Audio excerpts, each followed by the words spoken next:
So I obviously saw an Inconvenient Sequel this week, and I think one of the things that struck me the most is that you are somebody who has been championing this for nearly 2 decades, over 2 decades even, and it seems that every time you make some progress, something happens that just seems to shift things back a few steps. What is the drive to keep going? How comes you just haven't given up? Like if that was me, I would be in bed. Really? Well, no, none of us can give up. The stakes are too high. And it's a privilege to have work that seems to justify all the energy you can possibly put into it. And that gives me energy back in return. I'm inspired by the millions of grassroots activists around the world who are the real heroes of this climate movement. And of course, you have had to deal with so much with at the end of the film, we saw just how much you were doing to get India involved in the Accord. And then obviously last year, America pulled out. And when something like that happens, from your perspective, as somebody who is kind of trying to influence this change, what does that mean for kind of climate change going forward when the biggest kind of superpower in the world isn't part of this? Well, I was worried when Donald Trump made that speech that it would have a negative effect. I was worried that some other countries might also pull out and use him as an excuse. But that didn't happen. The very next day, the entire rest of the world redoubled their commitments to the Paris Agreement. And in the U.S., the governors of our largest states, hundreds of mayors, thousands of business leaders, all stepped up to fill the gap and said, we're still in the Paris Agreement. And it now looks as if the U.S. will meet its commitments under the Paris Agreement, regardless of Trump. And by the way, the first date upon which the U.S. even could legally pull out is the day after the next presidential election in 2020. So a new president could just give 30 days notice, and legally the U.S. would be back in. And I think we will meet our commitments in the meantime.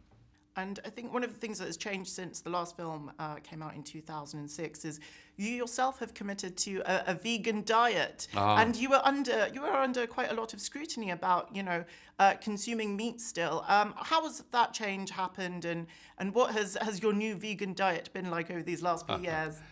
Well, I don't often talk about that, and I don't proselytize others and try to make diet choices for others, but I'm happy to answer your question. I've been a vegan for 5 years now. I started by trying it out for 30 days, and I felt better, and so I've continued it. Others make their own diet choices, but if you ask your doctor will tell you that everyone is healthier by eating less meat. And in the documentary, we also see you greeting Justin Trudeau shortly after he took office. Would you say that he is a good leader for environmental change and climate change? Because he actually agreed with the Keystone XL pipeline being done. Well, I don't agree with some of what Justin Trudeau has been doing and proposing, but overall, I do think that he is an immensely positive force for the environment. He was among those who were very instrumental in getting the Paris Agreement 18 months ago. And to me, he's a breath of fresh air especially compared to his predecessor. And I think he's providing great leadership. Canada's in a transition period, and of course, these carbon-intensive fossil fuels like the tar sands face a very fraught future because investors are pulling out of coal, they're pulling out of other carbon-intensive sources like the tar sands, and eventually oil as well.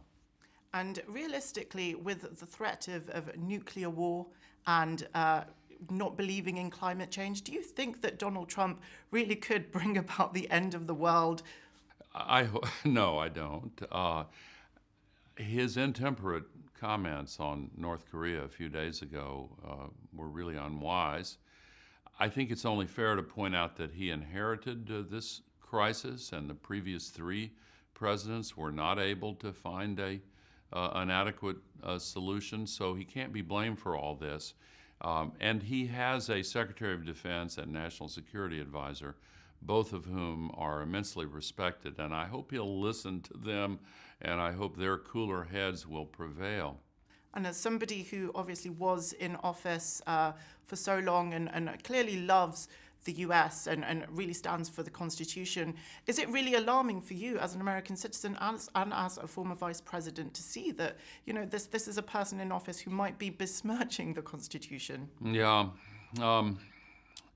Well, I have been quite critical of his approach and his decisions and policies, and I don't know where it's going to go from here.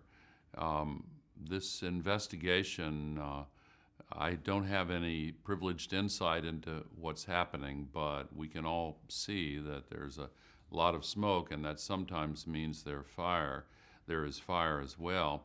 So I don't know how this is going to come out.